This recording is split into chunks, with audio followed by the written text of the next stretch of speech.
We're back again talking about spiritual traditions, spiritual paths, and I am joined by Ia Olori. Yes. Pronounce your full name for me. Sure. So my full name is Olori Oyadeli Ogunshina. What does that mean? So Olori is a title. It means queen, which I am. I was coronated or crowned in the Republic of Benin back in 2003. Oyadele means Oya is here. Oya has come back home. And Ogunshina means Ogun opens the path or the gate. So that is my spiritual name. Oyadele Ogunshina. But everyone in the ATR world knows me as Olori. Olori. So when most people get their name, their spiritual name, is Mhm. there a Risha that crowns them? Is it always in their name or no? 9 times out of 10, yes. Okay. 9 Okay. times out of 10, yes. Sometimes you get your Orisha name, it is if it's divined upon and your head or your crown Orisha is known um, emphatically, then per the Odu, it may state that you are supposed to have this particular name. Some people don't receive an Orisha name until maybe they get initiated. So, each elay runs things differently. It just depends on what that particular godparent wants to do for that particular godchild. Okay. Okay. So how did you first discover this whole tradition? Girl, so my journey, woo, child. I was born and raised Baptist, Okay. but it never really spoke to me because I had questions. It was so many inaccuracies in the Bible, and I never felt like when I prayed that Jesus was listening to me per se. It wasn't until I got to college that I had a professor. His name was Baba Leon Hosey. He's now an ancestor, E by A, and he taught classes on Africa. One of the classes was People in Politics of Africa, where he introduced to us African belief systems. He taught us to reprogram our thinking and stop calling it a religion because religion means that it's man-made and it's dogmatic. So he said it's a belief system, and he focused on at the time Akan, which is out of Ghana, um, Asar Asat, which is out of Kemet or Egypt, and the old schoolers used to call Isheshe Yoruba, and those were the main three. And so after I graduated from Coppin, because I'm a product of an HBCU, All right. Where'd you go? Coppin State in Baltimore. I went to All right. Virginia Union for 2 years in Richmond, and then I graduated from Coppin. All right. When I graduated from Coppin, I got a job down in DC, and this was in the mid 90s. And so I started looking for traditional houses to join. I specifically wanted a house where everyone looked like me. Okay. And so I went to and I saw a set service, and no shade to them, I was bored out of my mind. I was just bored. It was too laid back for me. I went to an Acon, which is an Akan service. Loved it, absolutely loved it. But it didn't call me as loud as Ishe Shay. And so I was on a journey to look for an Elay, which is a spiritual house in DC. Unfortunately, when you are a practitioner, sometimes you don't have the luxury of having your spiritual house in your backyard. So my first Elay was in New Jersey. But let me rewind.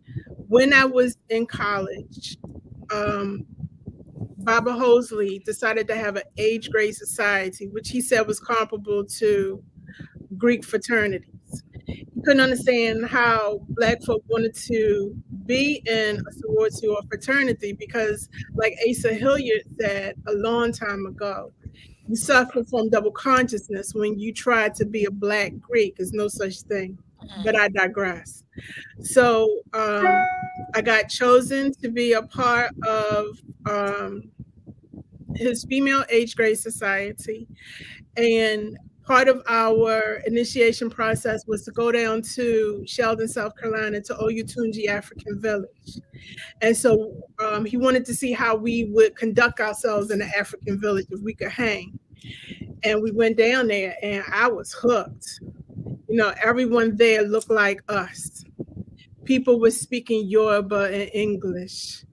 Um, Everyone had on African clothes. It was, you know, drumming and singing. Everyone was warm and welcoming.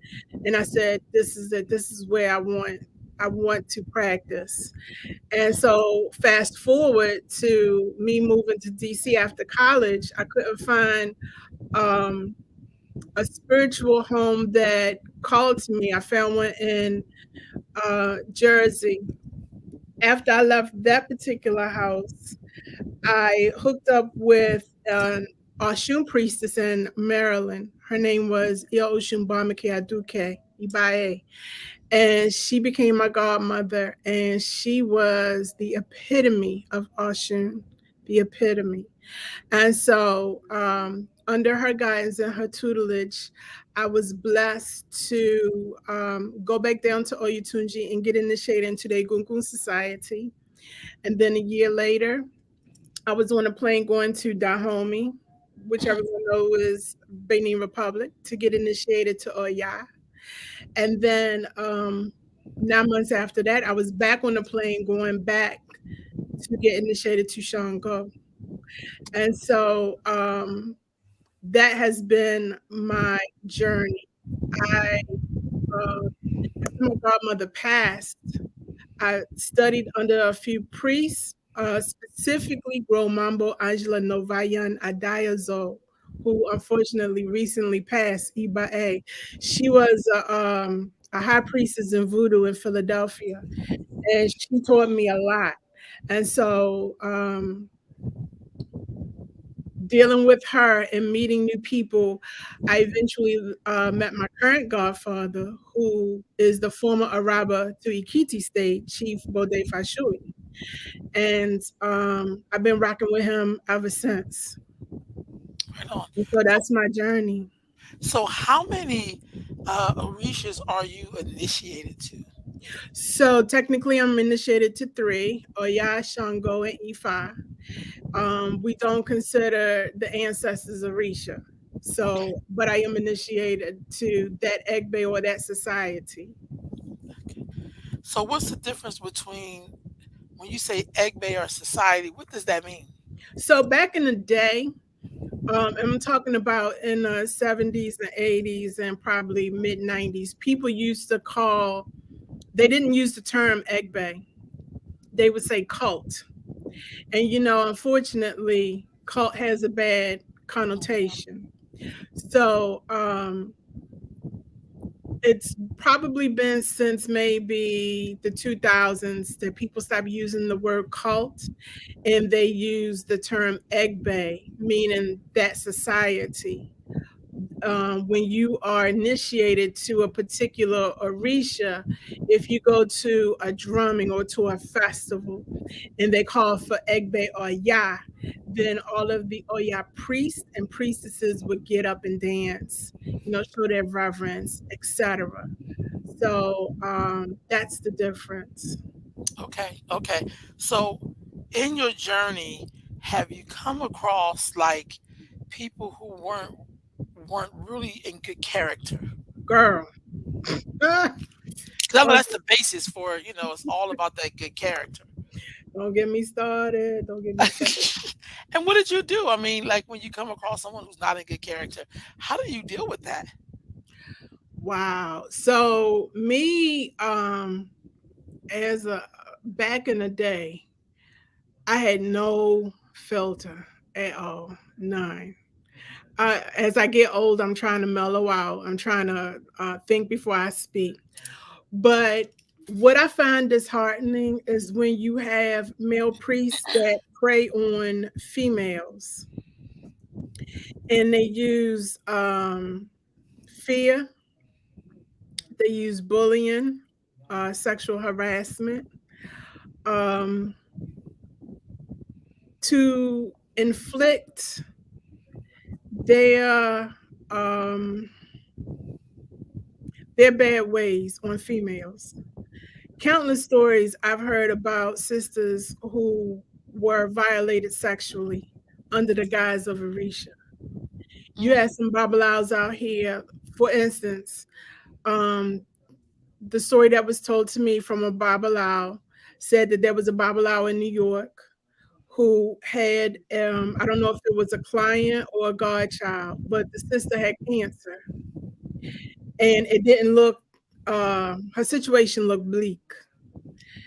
And the babalawo told the sister that if she wanted to get healed, he had to have sex with her. wait, That he, what? yes, he had to have sex with her, and that he was going to put the medicine on his penis and insert her, sexually. Long story short, unfortunately, the sister died. So when I asked the Baba, um, give me a name, he didn't want to do that. Mm, You have that's some babalawos who are predators to men. I've heard stories of men being sexually violated under the guise of spirituality or Orisha. I know one particular Babalawo who died a horrible death because he raped a guy during his initiation. It's a lot of stories. A lot of times people don't want to um, really go into detail about it. They are ashamed. mm, They are afraid of retribution. They're afraid of if they call the particular person out, that that person's minions will come after them, threatening, send juju and stuff like that. But like I tell my godchildren, I don't fear no one. I don't fear no one that's walking on this earth, because if man put a curse on you, man can take curse off of you. And so if you speaking your truth, your truth doesn't have to be validated by someone's ignorance. That's a quote from Baba Dick Gregory, Eba A. mm-hmm. When you encounter people who have been violated, you gotta do something. And so a lot of times, people who come into this belief system looking for elevation, looking for salvation, looking for peace, looking for enlightenment, and then they meet with someone who has questionable moral character, someone who is wretched, someone who ain't worth a damn, they leave. And they'll either go back to the church, go back to the mosque, or they'll just say the hell with it. They want to lump everyone who practice African spirituality as being shady, being a scam. And we all aren't like that. But I find that if you know someone is doing bad and you're not calling that person to the carpet, then you're just as guilty as the person who is committing the crime. I agree. I agree. Period. I And agree. so, a lot of people in the ATR community don't like me.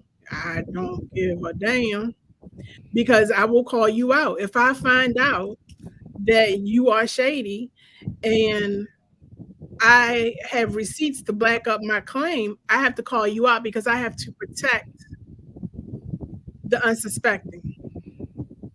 Mm-hmm. And that's the Oya in me. Oya champions the underdog. She fights for those who have no voice. She gives a voice to the voiceless. She empowers those who are powerless. And the belief system is not bad. It's a beautiful belief system if it is practiced genuinely. But you have a few bad apples that will ruin it. And it's not just Ishe Shea. I'm talking about Candomblé, 21 divisions, Santeria, Lukumi, Voodoo, be it African Voodoo or Haitian Voodoo, Shango Baptist, or be it you name it. It depends. We got Ishe Shea, we got our fair share of scoundrels, to say the least. But there have been priests that if I'm I'm in a spiritual setting and I know the person ain't worth a damn, I tell them, don't speak to me. I don't have no words for you. I'm not going to embrace you. I'm not going to kunle to you. You know, I'm a show restraint and not try to rip your head off Mm, because you're taking people's innocence and their money for right whatever on, reason, you right know. on. Yeah, I think that's a struggle even in regular religion. Like the bad character people kind of always show up. Like I think that's a part of the human condition. I mean, if you will, like in societies, like it's gonna be some crazy people up in here, or people who character is not good. Like Exactly. if they was like that in the regular world, like if they was in Christianity or Islam, and then they found this, they're gonna be pretty much the same person. Like, you Exactly. know what I mean? So I totally get you with that. Let's talk about Oya for just a minute. Um, I remember first coming into the tradition and someone telling me about Oya, and all they could tell me is that she's the cemetery gates, and they give you all the scary stuff, and I'll be like, oh my god. So, could you tell me, since you are initiated to her, what is Oya about? So it's Aya. Oh yeah. Uh-huh. Aya. And her name literally means she tore. So she is the tempest. She is a water deity. Keep in mind, she's African, but over here we equate her, or she's been equated with the cemetery. So Oya governs over the um, Niger River. She was Shango's favorite wife. It is said that it said that Shango cannot go into battle without Oya. She is from Iraq. She is a queen in her own right. She's the queen of the marketplace. So she is about her coins. She is about money. She is a very shrewd businesswoman. Oya is the mother of nine. So she gave birth to Egungun. Oya is the last breath you take before she ushers your spirit into the spirit world. Oya has the ability to call forth the dead or to send them back. She is good friends with Iku because she works alongside spirits. So a lot of people think that Oya is just this, tall Amazon who wears a beard and is scary. But Oya is graceful. Oya is a queen. Oya is beautiful. Oya is powerful. As I stated before, she champions the underdog. My elders in Dahomey told me that no one, specifically no Orisha, wants to go to war with Oya because they would absolutely lose. Oya is just that powerful.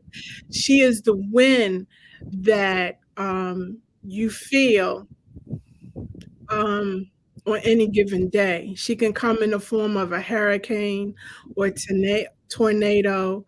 Um, she's extremely um, I don't want to say impersonable, but she's about business.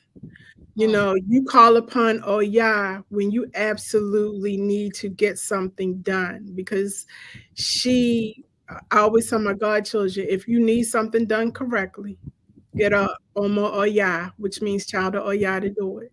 And it'll absolutely get done. She isn't about, excuses, a whole bunch of who shot John and what happened was. Right. She's about getting the job done. That is Oya. And so a lot of people are afraid of her because they really don't have too much information written about her from a Black perspective. I'm currently writing a book about Oya from my experience in Dahomey. And so part of my book will have me to go back to Dahomey so I can interview some elders there who can go more into depth because I want my book to have pictures and hopefully I can do a video too about because we need more books written about the Orisha. from a Black perspective. Right Her on. voice needs to be heard. You know, sometimes it gets a little disheartening. Everyone wants to be a child of Ashun. Everyone wants to be, you know, a child of Yemaja. Every male wants to be a Shango. Hmm. But, you know, when you talk about Oya, the only time they think about Oya is around Halloween. Oh That's wow. it. And it's like, no, you know, Oya, um, membership has its privileges. If she selects you to be a part of her egbe or her society, baby, you win. Because I don't know no broke Oyas. Right You on. know, my Oya has taken me wherever I want to go. I'll go to her and say, I would like to go here, here, and here. And she'll make it happen. So it's a lot of misconceptions about Oya. But I tell folk, unless you get on a plane and you go to the source where the belief system is practiced, you can only speculate about what you heard, Right thinking on. it's the truth. So with that being said, you brought up Dahomey. I wanted to ask you, did you see The Woman King at all? Yes, ma'am. I sure All enough right. did. So and you talked about Dahomey. I'm sorry, I made to show that again. You talked about Dahomey and um first of all, how did you feel about The Woman King? Because um um I mean, how can we talk about Dahomey? I liked in the film they did have some Ifa in there, Shay Shay in there, but what did you think about it? And did it put you in the mind of Oya at all? Or Yes. okay. What I loved about that movie, because I wasn't going to go see it. I was going to wait until um, it came. I was able to stream it, and then I was going to go. You know, I was going to watch it either on Netflix or Amazon. And the sister, Oloye Taisi Abiye, who wrote the Isheshe workbook, she said, "No, sis, you got to go see it." So I was like, "Okay." I love that movie so much. Now, it's not a documentary. Right, It's edutainment. It's a movie. right. And so what I shared with the Aloye was that you saw different aspects of Oya in that film, Mm, especially at the end, um, after it was all said and done. You saw a softer side of Viola Davis's character. People think that us Yas are just all, you know, 24/7. No, we do have a softer side too. Um, I love the fierceness. Um, I love the passion. It's so much I want to say about the movie, but I don't want to give away any spoilers.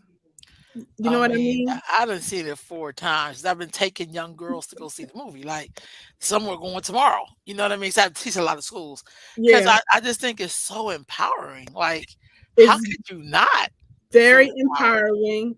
Um, what it shows is that no matter what, they each had one another's backs. Hmm. Even during adversity, you know, at the end, when Oba got what he got, I said, the elder said, no man wants to go to war with Oya because you Hmm. will absolutely lose. And he did. And so he got what he got. To me, that movie was beautiful. Yeah. Aside from the fact of the history, again, it's not a documentary. Right. And so that movie showed women being empowered, women being strong, women being vulnerable. Hmm.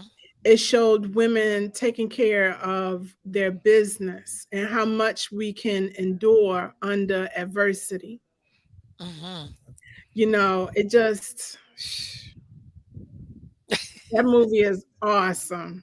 Awesome. I wanted to do the chant when at the end I was like, no, I need to control myself.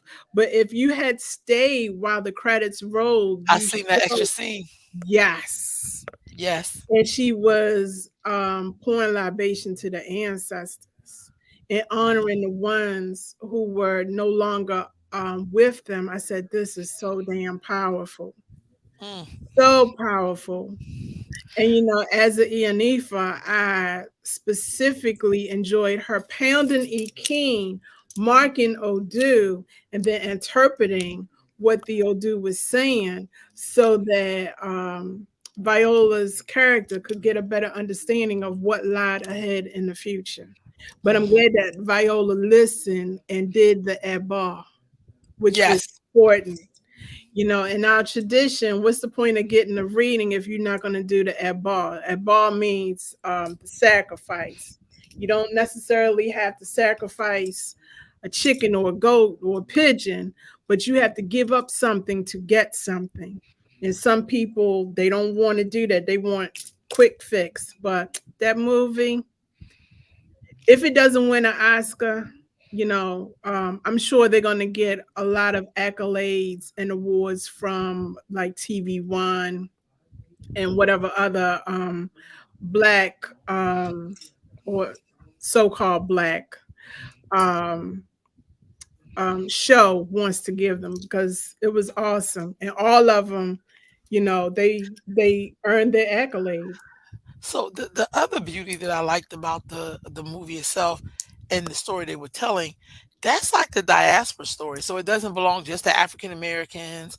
Like that cast was actresses from South Africa, Right. Uganda, Britain, Nigeria, I mean just all All America. over. I mean all over because really all of us are a part of that story. You know what Yes. I'm saying? Like I feel like we don't sometimes I hear this argument about British black actors taking jobs from American actors or and I'm like, y'all, like, are you serious? Like nobody can really tell y'all apart half the time. You know what I mean? So I thought that was beautiful that I watched a lot of their interviews and I was just blown away. Like I think everybody they had in there was perfect. I agree. I Everybody. agree. The casting was spot on. Yeah.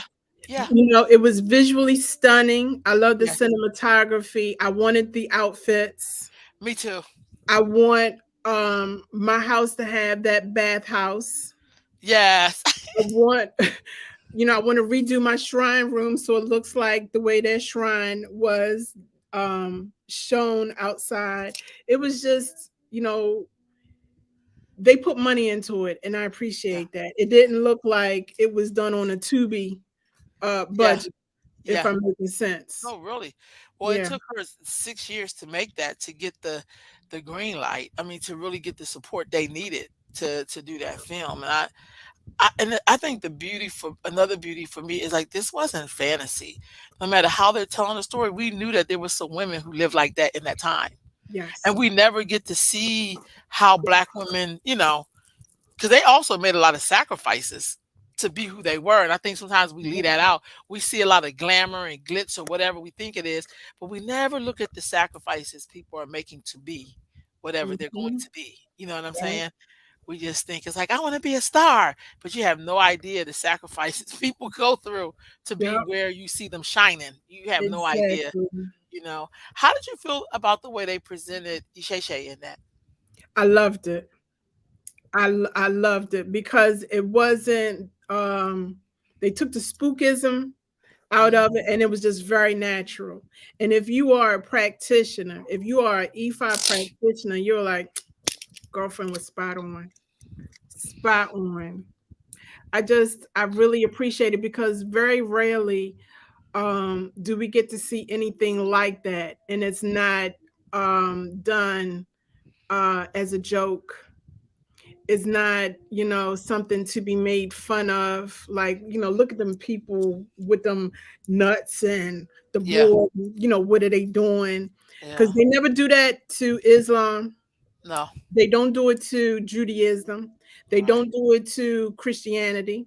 Right but on. they think that ATRs are meant to be the butt of, you know, jokes, and we're not. You know, our belief system predates Abrahamic religions by 5,000 years. Wow. We're not the Okay. Johnny come latelys at all. Right on. Right on.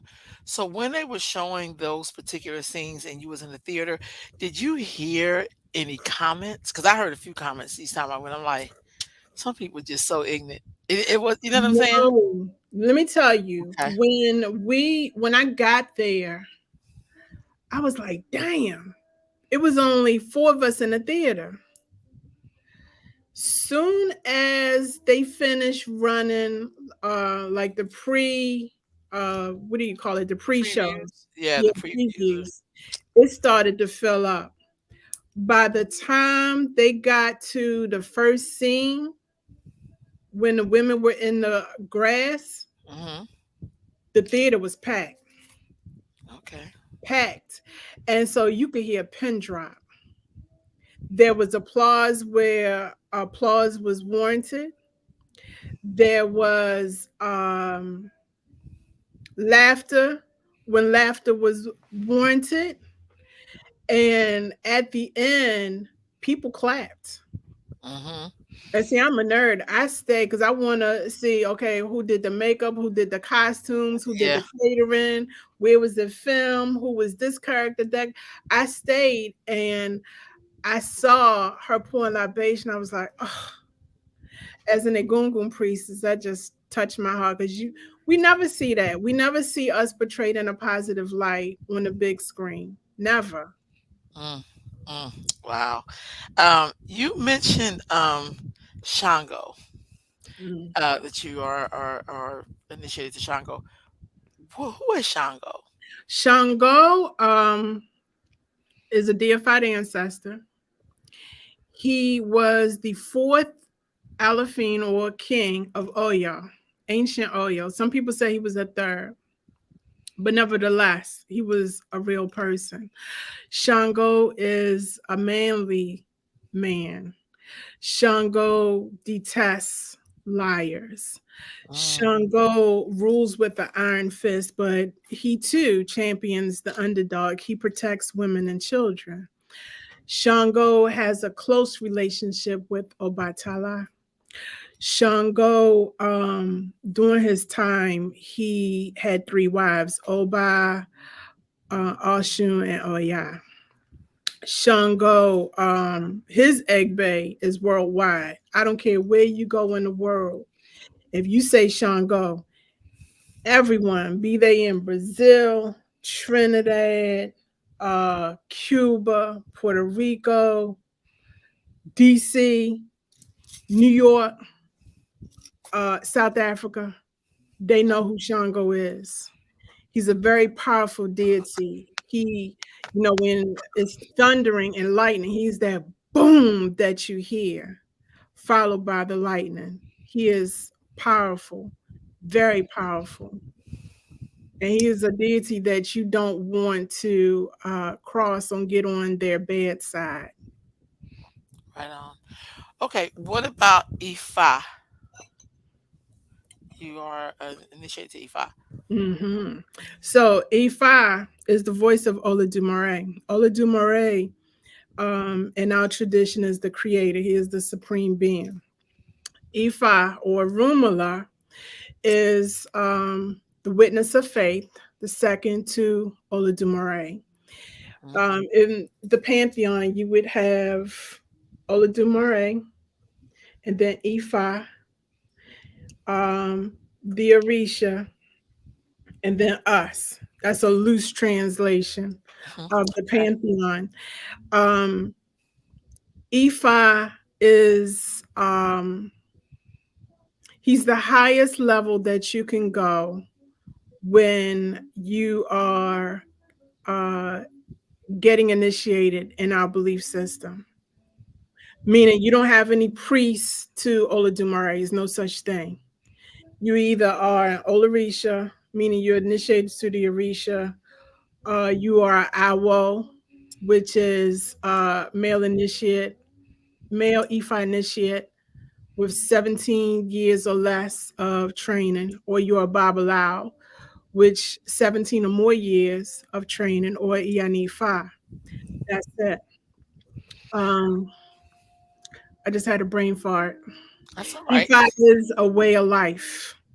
So when people talk about Ifa, not only are they talking about the way of life, but they're also talking about Arumala as well.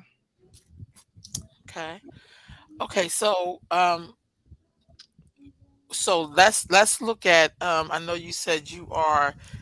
Um, I don't want to say initiated because you said it's not like that, but to the Egungun. Yes, Egungun is Ancestors Collective. Okay. Okay.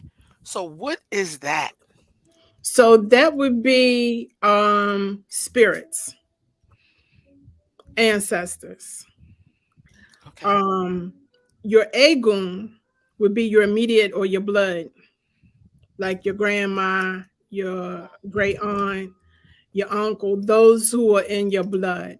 But Egungun is the ancestral collective. Gotcha. Gotcha. Hmm. So it do you find that there are a lot of people who belong to that society or no? Do you get chosen for that? Does that come up in reading? How do you know that you could belong to that or you get chosen for that to be a part of the Egungun society? So let me share a little story with you. Okay. When one of my best friends is the last wife of the first king of Oyatunji, Okay. and her name is Alshinbemi. So Alshinbemi, when she was living in Oyatunji, she had said that one day her and a couple of young priestesses were walking about, and they happened upon a plantation and a slave house. And I told her, shut up, don't say nothing else. I'm coming down the following weekend because I want to see it for myself. So I go down there, and we had to walk a country mile. That's putting it lightly, but we had to walk to get to this plantation. We get to the plantation. I see the houses on stilts, and I was in awe because you read about it in the books, but your school ain't gonna be like, okay, instead of going to King's Dominion, we're gonna go to a plantation. They don't Right. do that. Right. So I see the house, and I'm like, the moment I walk up to the house and I bend down, I see two children staring back at me. Wow. And I'm like, shit, y'all see these kids? And then I could hear people inside the house.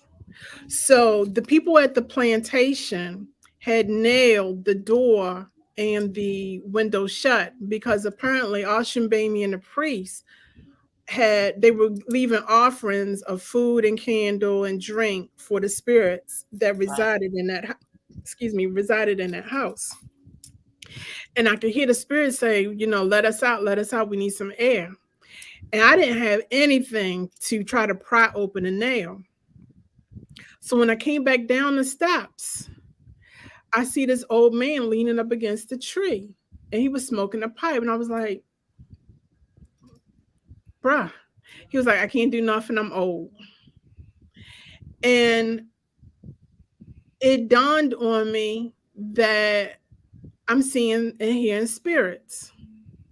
So as we were walking, because we walked like in a big circle, I could hear drumming. I could hear the Africans um, talking to me, wanting to relate a story. Ocean Bamey had brought her notepad and pen because she was writing everything down. She Mhm. was supposed to write a book about that plantation and the people on it. I could hear the Native Americans clear across on the other side of the river. And that whole experience, them spirits were jumping out of me.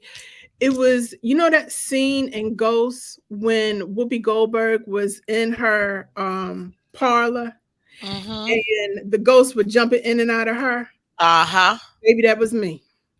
They Wow. wore me out. And so by the time we were about to leave, there was like some pots and utensils and things. And I had really wanted to take it as a souvenir. And one of the spirits, her name was Big Mom, and she said, "No, don't take it," because she cried many a tears in that pot. And she said, if you take this pot back with you, it's only going to bring you grief.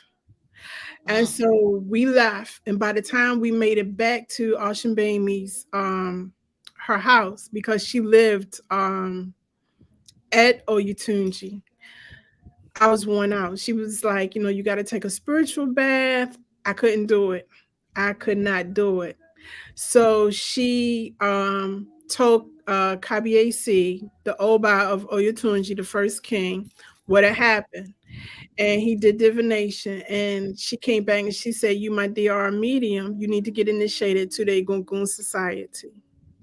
And so 9 months after that, I was making my way back to Oyatunji to get initiated into the Egungun Society. Wow. And so a lot of times when people need pots or shrines, when they need to be elevated to certain levels, meaning if they need to get initiated or go through a ritual, it will come up in divination.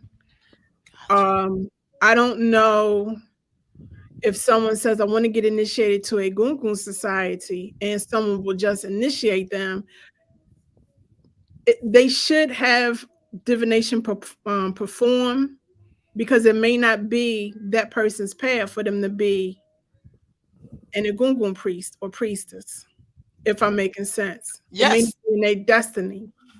Yeah, it's Not like when everyone is people see called those huh? no, I was gonna say it's not everyone is not called to the priesthood, be it a Gungun or a Risha. Gotcha. That's like when people say, "I know that I'm Oshun," and then they get their reading and the Shun ain't nowhere in there. It's like Girl, you want to be something because you think that's cute. Like I want them boots. You know what I mean? It's like yeah, it's just not the same thing. So yeah. when you are a gungun priest, what are your duties? What do you do? So as an Egungun priest, if you are trained, you can perform Itutu rites or you can do funerals, but you have to be trained. Right on. You should be able to pass spirits so that you could do ikujokos or misas or seances. You should be trained on how to banish spirits. You should be trained on how to spiritually clean someone's house, how to perform exorcisms and things like that, how to elevate spirits. So in my Elay, we do all of that. And when it's warm, um, we normally go to black cemeteries and we do ritual to send those ancestors to the light, because some people seem to think, well, when you die you automatically go to heaven. That's not the case. A lot of times you have people who are wandering spirits, they don't know that they're dead, and so it's almost like they're in limbo, Mm, and you got to give them a little push and tell them to go to the light. I right on. started once I got initiated. I was initiated in April of 98. Um that summer, um I was back, matter of fact, in July when James Bird, do you remember that brother? Yes, that was drugged to death. Yes. Mm-hmm. That hurt me to my core. And so what I did was I got with my godfather in Egungun and I said, I need to do some sort of appeasement for those who died during the Mayafa, those who died during enslavement, Mm-hmm. those who died during Jim Crow, and Mm-hmm. those who died up to now, meaning James Bird. And so this is when the internet just started to take off. I was able to print out. I got, and I still got it. It's a book about this thick of names going back to like the 1860s of Mhm. men, women, and children who had died, um, either on plantations, lynchings, whatever. And it was a 3-day ritual. And I had put the call out to other Egungun priests. No one showed. And so it Mm. was me and my godfather. We were out doing um doing the ritual to send those souls to the light. Mm. And it was a powerful ritual. And I believe James Bird name was probably the last name that I had called um after we had finished the ritual. Mm.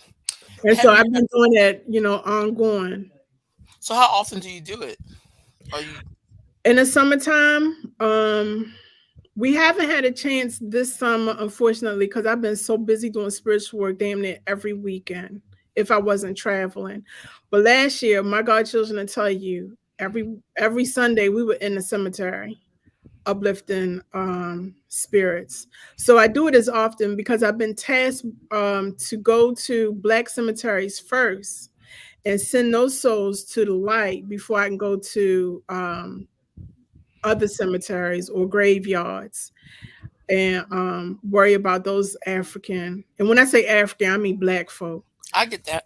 Yeah, African spirits. That's my primary focus is our people. Mm. Okay, have you been to the lynching memorial No, in Montgomery, Alabama? no, we haven't gotten there yet because I mean Maryland has a lot of black cemeteries, and Mhm. so we still in Maryland. Wow. Wow. Yeah, it's a lot because my goal is to go every place where it's black cemetery. Because unfortunately, a lot of the black cemeteries and graveyards I are get that. forgotten. Mhm. And so when we go, we do the best that we can, and we don't leave because I will divine and see, okay, have we successfully done what we came here to do? And a lot of times we got to come back and we got to do other things. We might have to sacrifice an animal or two, but we do what we got to do. Right on. I think that's important. I really do because I think there's so many stories there that we don't even know. Mm-mm. You know what I mean? So that's really really important work. Thank You you. you mentioned your elay. What is an elay and what is the purpose of an elay? So, Ile means spiritual house in Yoruba. The purpose of it is to groom the next generation of priests. So when I can't say when I retire, but when I'm no longer on this plane physically, then I'll feel confident that my godchildren can pick up the mantle where I left off.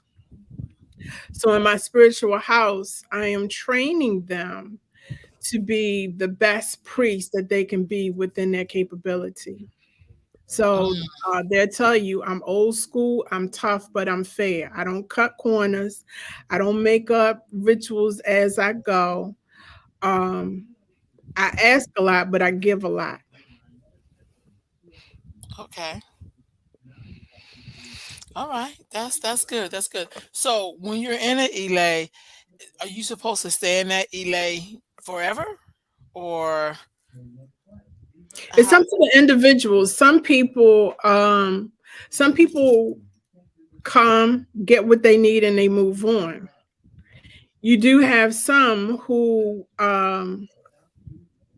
will come and stay. They're comfortable, they're happy. I tell other priests that's the hazards of the business. You will have some godchildren who are ride or die, who will stay with you to the end. And then you have some that think the grass is greener on the other side, or maybe they don't like it being so strict, mhm. and it's just not for them. You can't take it personal. Right on. It's a person's personal choice. You can't be upset, when a godchild leaves. Just, wish them well. Don't wish them ill. And you focus on the ones who decide to stay with you and who want to learn under you. Right That's on. about all you can do. That makes sense. In your tradition, do y'all have like a southern, like how the Southern Baptists have their conventions, leadership convention conference? Do y'all do something where all the Elays kind of get together, or no? Not particularly. You may have if it's like a huge Elay and they have different chapters or branches in different cities, they may come together. I know in the DMV, which means DC, Maryland, Virginia, in that Right. area, we Mm. have this thing called Sacred Healing Circle, where all of the ATRs will come together and it's like drumming, singing, people, possessing or mounting their deities. It's like a healing, um, lack of a better word, symposium or Right. festival. They do that, but for the most part, no. Okay. I just so do you ever so when you look at the different branches, I'm gonna just say like if it's Ishe or Lokumi or Santeria or whatever we have, Mhm. are there times where those different branches kind of get a chance to work together a little bit? Yeah, if they have like sometimes festivals, Okay. like in Philly in June there's Okay. a festival called Odun Day. Yeah. It's a street festival, but it started out as a festival to honor Oshun. Uh-huh. So the Iya who started it was a Lukumi priestess. And I believe that you have other ATRs that will come and support because during the festival, they'll have a processional. They parade the egungun. Um, we have offerings. People take their offerings to the river for Oshun, and that's supposed to be the official start to the street festival. But that's just a minute few who may come and participate. And you can tell who are practitioners because we're all in white. Some of Right us on. may wear our Orisha accents, meaning by me being a child of Oya, I might have on white, maybe a purple hat wrap or a purple Gotcha. arrow. Someone, if they are Ogun, they may have on green, white and green. So it just depends. Okay. What is the purpose of all the white? So white, white is light. White, white keeps you in check, meaning you're not gonna cut up and act a fool when you in all white because you know that you are doing something spiritual, and so you kind of don't want to get dirty.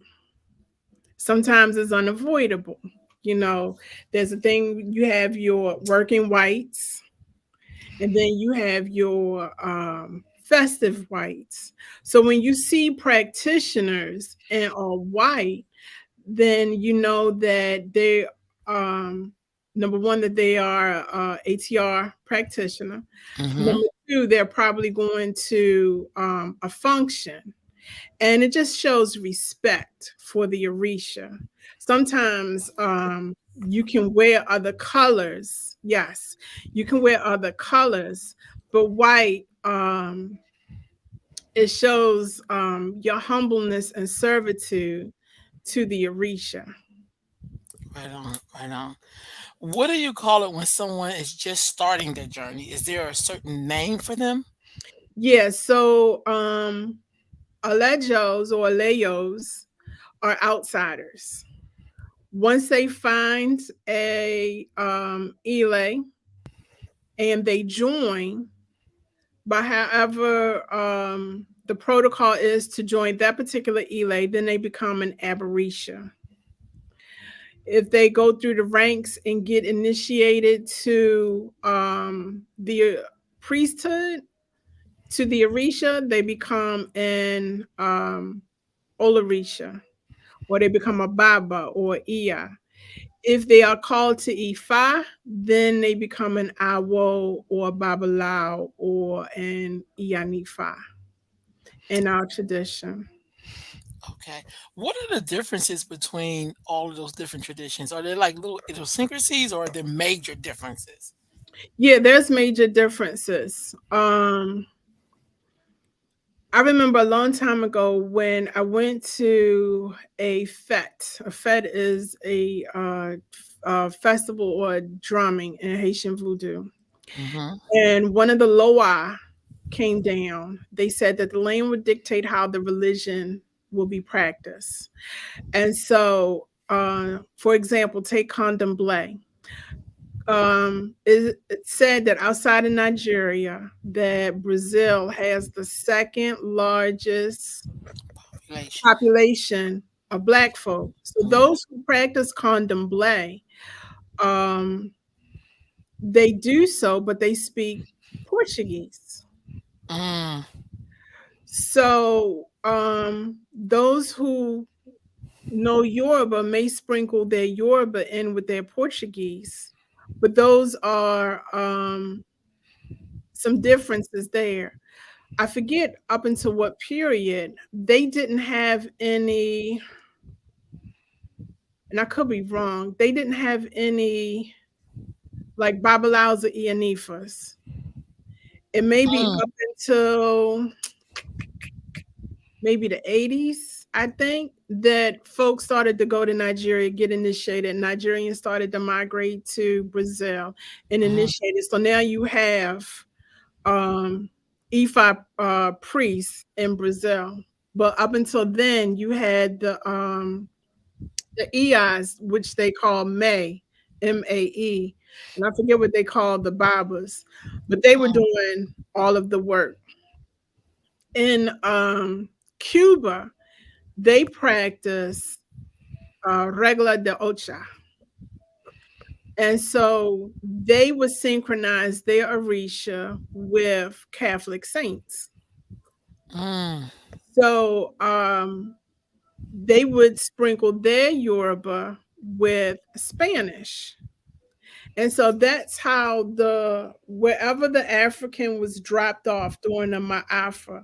And for those who don't know what Ma'afa is, it means transatlantic slave trade. Wherever our people were dropped off, the belief system morphed from Isheshe into Candomblé in Brazil, Regla de Ocha in Cuba, Haitian Voodoo in Haiti, Shango Baptist in Trinidad and Tobago, mm. um, Obia in Jamaica, Santeria in Puerto Rico. You understand what I'm saying? Yes, ma'am. Okay. Yeah. So that's how the belief system morph. But make no mistake about it. Isheshe is the foundation from which all Orisha-based religions sprout. Why? Well, maybe it didn't. I don't know. But in North America and in the U.S., um, did it did it survive at all in North America? Yes. Okay. Yes. If someone says no, they full of shit. Yes. Okay. It Okay. survived. Could you give me an example? You're looking at her. It survived. Okay, I get that. Yeah, it survived. You know, when I was on my journey, and this is no shade to the Lukumi folk, I never felt the need to learn Spanish to practice the African religion. So I said, I'm gonna go to the source. And it just so Mm, happened that, you know, my Aegon sent me back to Dahomey to reconnect with my father's side and get initiated into Oya, the Egbe of Oya, through the Dahomey system, because that's where my people come from. My people are half Fawn and half Yoruba, but we're more so on the Dahomey side. mm. Wow, that's beautiful. A couple of more Mhm. questions before we wrap up. Sure. Getting a reading. Hmm. Why is that important, and how often should you get uh, a reading? I'm trying So, to remember the name for reading, but my brain went like divination, it's okay. divination. Thank you. It's okay. So, it's important. because it gives you a blueprint on how you should conduct yourself and how you should live your life.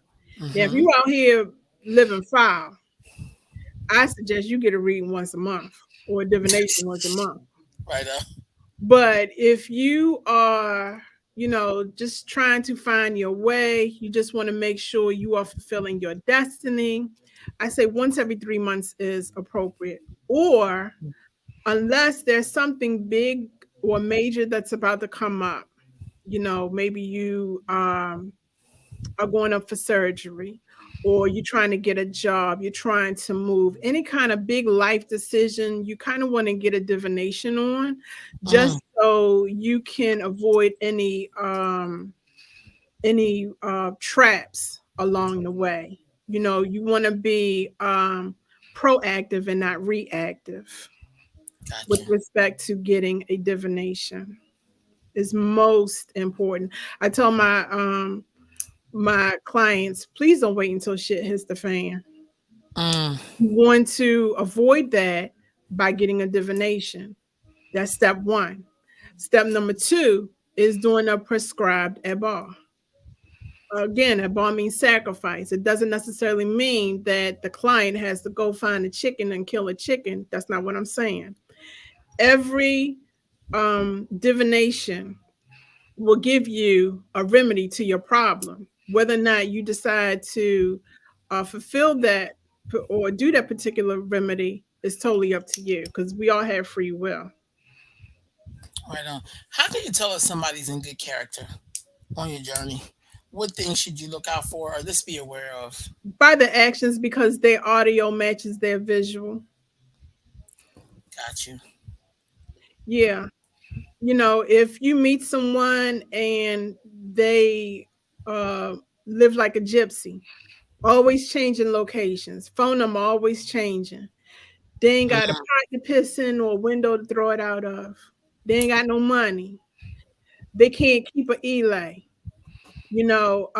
Anytime someone goes before them to get a read and they pulling out tarot cards or crystals or water gazing, they might do the guess method. They don't look like they have Iwapweli, gentle character. They just look a hot mess. And you can mm, spot messiness a mile away.